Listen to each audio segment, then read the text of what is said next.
नमस्कार. आवाज माझा वृत्तवाहिनीत आपल्या सगळ्यांचं स्वागत. वेळेच्या काही ठळक घडामोडींकडे. नववर्ष स्वागतासाठी ठाणे ट्रॅफिक पोलिसांची विशेष मोहीम सुरू. वादग्रस्त पोस्टमुळे शिवभक्तांमध्ये संताप, तरुणाविरोधात कारवाईची मागणी आणि जितेंद्र आव्हाड यांची कराड हिंसाचारावर टीका, आरोपींवर कारवाईची मागणी. 31 डिसेंबरच्या पार्श्वभूमीवर ठाणे ट्रॅफिक पोलिसांनी वाहतुकीसाठी विशेष जनजागृती मोहीम राबवण्यास सुरुवात केली आहे. नवीन वर्षाच्या स्वागतासाठी होणाऱ्या गर्दीमुळे होणारी वाहतूक कोंडी टाळण्यासाठी तसंच अपघातांची शक्यता कमी करण्यासाठी या मोहिमेचं आयोजन करण्यात आले. या मोहिमेअंतर्गत नागरिकांना वाहतुकीचे नियम पाळण्याचं आवाहन करण्यात येते. मद्यपान करून वाहन चालवणाऱ्यांवर कडक कारवाई होणार असून हेल्मेट आणि सीट बेल्टचा वापर अनिवार्य असल्याचं पोलिसांनी सांगितलं. ट्रॅफिक पोलीस ठिकठिकाणी तपासणी नाके उभारून वाहतूक नियमांचं पालन होतंय की नाही याची खातरजमा करतील. सोशल मीडिया, बॅनर आणि पोस्टरच्या माध्यमातून जनजागृती केली जाते. सुरक्षित आणि आनंददायी सण साजरा करण्यासाठी नियमांचं पालन करणं आवश्यक असल्याचं पोलिसांनी नागरिकांना कळवलंय.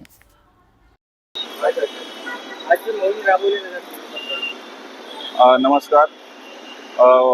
वाहतूक विभागामार्फत आज सर्व ठाण्यामध्ये मोहीम राबवली जाते. अशी की ड्रंक अँड ड्राईव्ह करून कोणी व्हेकल चालवू नये, दारू पिऊन कोणी वाहन चालवू नये. त्याचप्रमाणे प्रत्येक नागरिकांनी ट्रॅफिक रूल्स आहे ते फॉलो केले पाहिजे. ट्रॅफिक रूल्स जर फॉलो केले तर कोणत्याही प्रकारचा अपघात होणार नाही.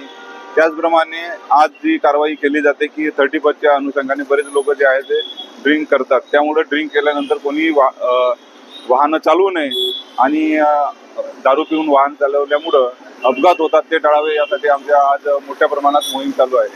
धन्यवाद. ठाणे पूर्वच्या आनंदनगर भागातील रोशन तुकाराम वाडकर या तरुणानं 23 डिसेंबर रोजी सायंकाळी 6:30 वाजता फेसबुकवर वादग्रस्त पोस्ट शेअर केली. या पोस्टमध्ये छत्रपती शिवाजी महाराज आणि त्यांच्या हिंदवी स्वराज्यासाठी धारातीर्थी पडलेल्या मावळ्यांचा उल्लेख करत शिवभक्तांच्या भावना दुखावतील असं विधान केलं होतं.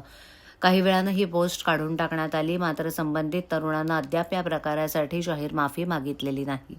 या प्रकरणामुळे शिवभक्तांमध्ये संतापाची लाट उसळली असून संबंधित तरुणाविरुद्ध गुन्हा दाखल करण्याची मागणी करण्यात येते. या प्रकारामुळे सामाजिक शांततेला धोका निर्माण झाल्याचा आरोप शिवभक्तांनी केलाय.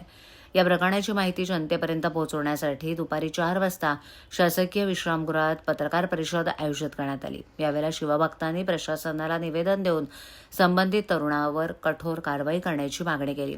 शिवभक्तांनी हा प्रकार भविष्यात टाळण्यासाठी त्वरित कारवाईची अपेक्षा व्यक्त केली आहे. प्रशासनानं या प्रकरणाची दखल घेतली नाही तर आंदोलनाचा इशारा दिलाय. अद्याप या प्रकरणी मात्र गुन्हा नोंदवण्यात आलेला नाही.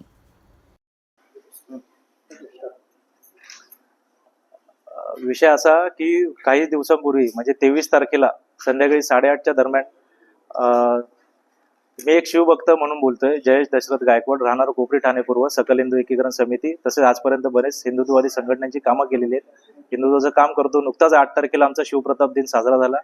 तिथे IRS ऑफिसर सुद्धा आलेले, बरेच मान्यवर आले होते. छान कार्यक्रम झाला.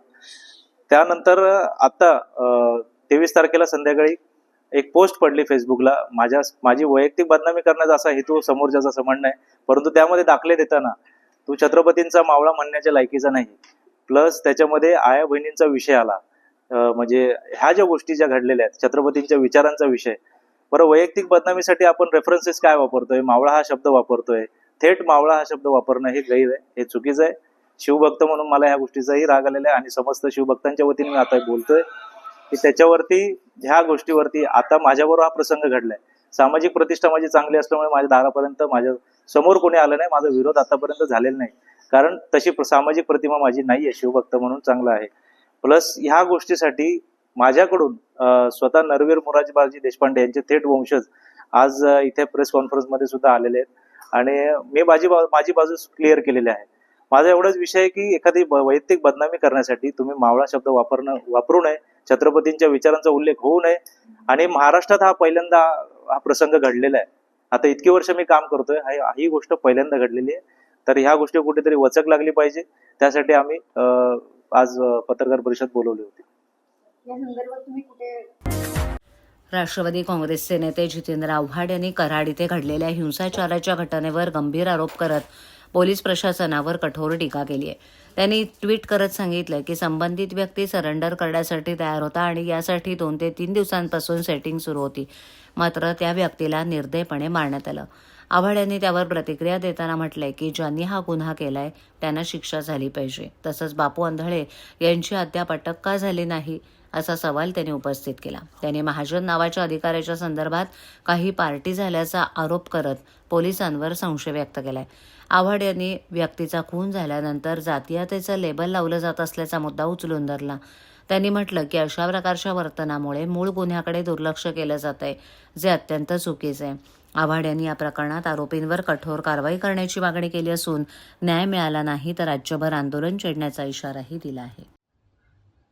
ज्या केसमध्ये बबन गीते नव्हताच त्या केसमध्ये बबन गीतेला आणून ह्याला 307चा आरोपी करून 302चा आरोपी बबन गीतेला करून हा आजही मोकळा फिरतो. कालपर्यंत तो त्या पोलीस स्टेशनला जाऊन बसायचा परळीच्या. 1000 वेळा तर पार्ट्या झाल्या त्यांच्या त्या महाजनबरोबर. 302चा गुन्हा दाखल होईल का? तुम्ही अजिबात होणार नाही. 302चा गुन्हा ह्याच्यावर दाखल होणार नाही. अरे वाचवण्याचा म्हणजे काय, इसका बाप बैठा ना अंदर उधर मग कॅबिनेट में ना भाई, कसा होगा? 25 दिवस यासाठी लागला का त्याला? कशाला लागला वगैरे ते पोलिसांना माहीत, काय करायचं ते पोलीस. पण महाराष्ट्राच्या सुज्ञ जनतेला आता दबाव वाढवायला पाहिजे. हे असं नाही चालायचं. एखादा माणूस इतका निर्गुण खून करतो आणि मला आश्चर्य हे वाटतं की ते जातीचं लेबल वापरतात. आणि वंजारीची जात म्हणजे एकदम कष्टकरी मेहनतीवर जगणारे, हे असे हप्ते खाऊन जगणारे वंजारी नसतात.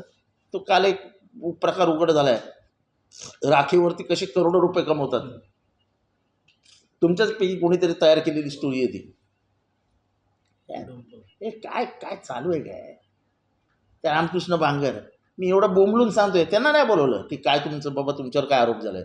खरं तर मायार का इथनं लोकप्रतिनिधी बोंबलून सांगतोय रामकृष्ण बांगरांना त्रास झाला आहे, त्यांच्या संस्था ताब्यात घेण्याचा प्रयत्न झाला आहे. औरंगाबादला काल मला फोन आला, औरंगाबादला इथं एक कॉलेज ताब्यात घेण्याचा प्रयत्न केला.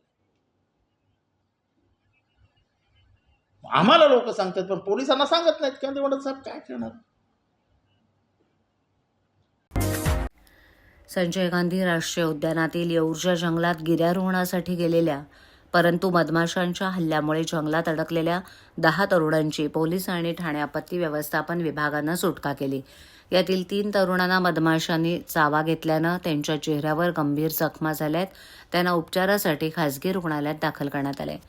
ठाणे, कळवा, मुंबई आणि नवी मुंबई भागात राहणारी 18 वर्षीय मुलं सोमवारी दुपारी गिर्यारोहणासाठी येऊरच्या जंगलात गेली होती. 12:30 वाजण्याच्या सुमारास ते जंगलात एका डोंगरावर गेले असता त्यांच्यावर मधमाशांनी हल्ला केला. या हल्ल्यामुळे ते गंभीर जखमी झाल्यानं तिथेच लपून बसले. स्थानिकांनी या मुलांना पाहिल्यानंतर त्यांनी याबाबतची माहिती वर्तकनगर पोलिसांना दिली. त्यानंतर पोलीस आणि ठाणे महापालिकेचा आपत्ती व्यवस्थापन विभाग घटनास्थळी दाखल झाला. पथकाने दुपारी 1:30 वाजण्याच्या सुमारास त्यांची सुटका केली. मुलांना त्यांच्या पालकांच्या ताब्यात देण्यात आलं असून 3 मुलांना मधमाशांनी चेहऱ्यावर हल्ला केल्यानं ते गंभीर जखमी झालेत. दरम्यान उपचारासाठी त्यांना ठाण्यातील खासगी रुग्णालयात दाखल करण्यात आलं आहे.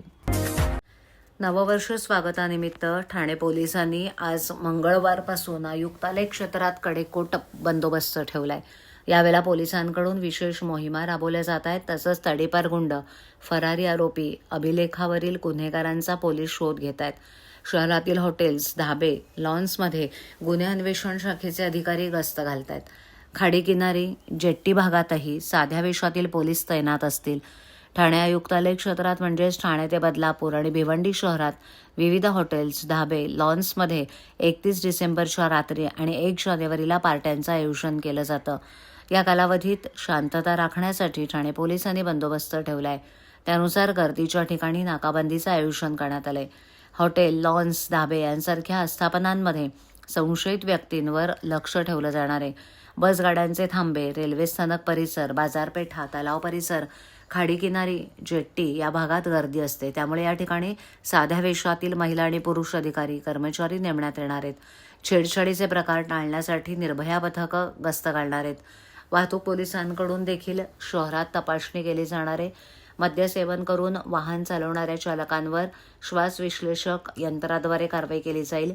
ठाणे पोलिसांकडे 41 श्वास विश्लेषक यंत्र आहेत. या व्यतिरिक्त वाहतूक नियमांचं उल्लंघन करणाऱ्यांविरोधात दंडात्मक कारवाई केली जाईल. बंदोबस्त असेल असा सुरक्षेच्या दृष्टिकोनातून 2 अप्पर पोलीस आयुक्त, 8 उपायुक्त, 16 सहाय्यक पोलीस आयुक्त, 118 पोलीस निरीक्षक, 315 सहाय्यक पोलीस निरीक्षक, 2253 पोलीस अंमलदार, 378 महिला पोलीस अंमलदार, राज्य राखीव दलाची 1 तुकडी, दंगल नियंत्रण पथकाच्या 3 तुकड्या असा पोलिसांचा बंदोबस्त असेल. 31च्या पार्श्वभूमीवर मुंब्रा पोलीस स्टेशनच्या अंमली पदार्थ विरोधी पथकानं विशेष कारवाई करत 240 कोडीनयुक्त प्रतिबंधित औषधी बाटल्या साठ्यासह एका व्यक्तीला अटक केली आहे.